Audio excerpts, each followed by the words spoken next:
And away you go.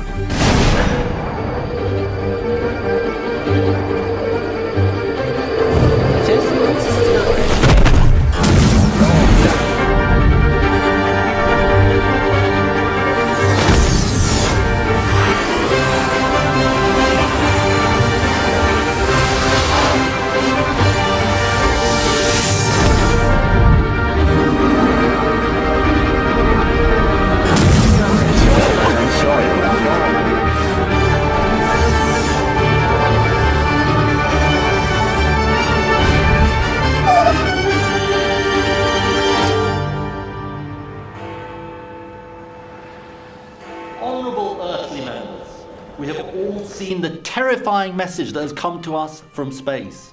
And we are all agreed we must not let happen to us what happened to those poor people on Earth. So I'm today declaring a climate emergency. All of the resources of government will be directed towards the immediate decarbonisation of the entire economy. The scale of this effort is unlike anything seen in the UK since the Second World War. Hundreds of thousands of new jobs are being created to insulate every building, to replace every oil boiler, to install clean energy plants, small and large. Single-use plastics are banned. Supermarkets can no longer throw away edible food. All public transport is free as of today. Rural train and bus lines are being reopened. Every pupil who walks or cycles will win extra funds for their school. Drivers have 18 months to trade in their diesel and petrol vehicles for electric cars. Hammond! Or to receive a cash bonus for going car free. Reforestation and rewilding are now our primary goals, both within China and working with our friends in Brazil and Indonesia. Together, we will plant 1 trillion trees, enough to reabsorb 10 years' worth of global emissions. Yes, some people are not happy flying only occasionally or eating much less meat. But everyone can also see the health benefits of our new low-carbon, plant-based diet. Childhood obesity is disappearing. Cancer rates are dropping, diabetes has cut in half.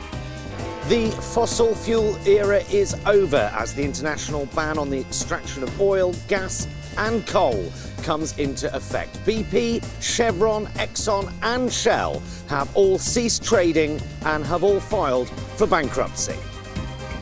Good riddance. See ya. Bye. We're like the oil industry in reverse, I like to say. Basically, we use geothermal technology to capture excess carbon dioxide in the atmosphere, then we liquefy it under high pressure, we pump it through these tunnels and store it underground forever. Technology's not new, it's been around for a while. What's changed though is the $60 trillion of investment from the UN that's allowed a new industry to spring up overnight. The climate crisis was caused by people and companies who knew exactly what they were doing. People like the car manufacturers who lied about their emissions. The advertisers who created fake grassroots campaigns. The media corporations who gave the climate deniers airtime. Today we have launched the first in a series of class actions in the Earthly High Court of Justice to compel those companies to use their billions of profit to repair the damage they have caused and to compensate our citizens. It is a landslide victory for Fred Miliband and his vision for a zero-carbon Britain. A new green dawn has broken, has it not? This is a victory for planet, not party. People have made clear their overriding concern is to keep planet Earthly habitable for their children and grandchildren. Now, Britain may be a small country, but too many of the carbon molecules in the atmosphere have been put there by us. So it is our moral duty to work tirelessly with other countries to win the fight against climate change. And that is what I am now going to do. Hell yeah. Here in the undergrowth, we are seeing life return. Most importantly, the invertebrates are beginning to flourish. We have, it seems, averted Insectageddon, and just in time. Now that's great news for the insects, but absolutely vital news for people who eat food. The extreme weather events we were suffering from, the things that really hit hard, heat waves and floods and droughts and wildfires, and the strongest of the hurricanes are beginning to slow down in their frequency. There are some things we're going to have to deal with, of course, so we can't immediately unmelt the ice sheets. We've got locked-in problems we're going to have to deal with. But it looks now, at last, like we're going to have a climate that is suitable for humans and other species in most places, which is brilliant news. And we're going to have avoided what would have been tens of millions of extra climate refugees. I would like to thank you on behalf of the people of the Maldives and all the low-lying islands of the world. Thank you, and thank you.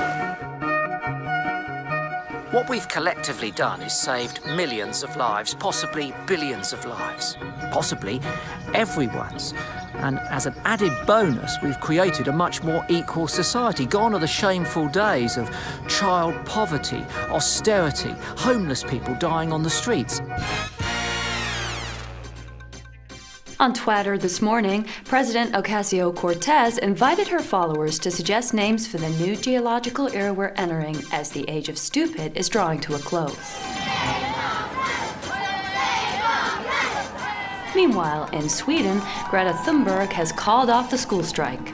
Job done. Oh, I guess I have to go back to school now. I am completely thrilled to announce that for the first time in human history, global emissions have now stabilized. They have stabilized and are now starting to come down.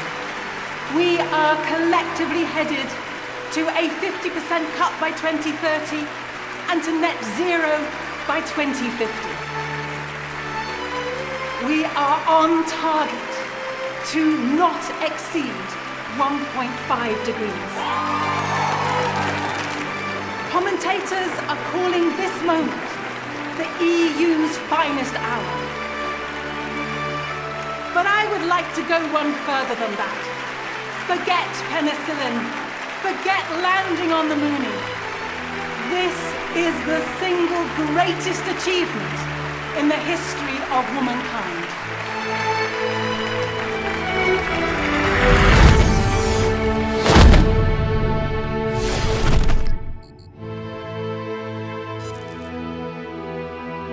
The question I've been asking is, why didn't we save ourselves when we had the chance?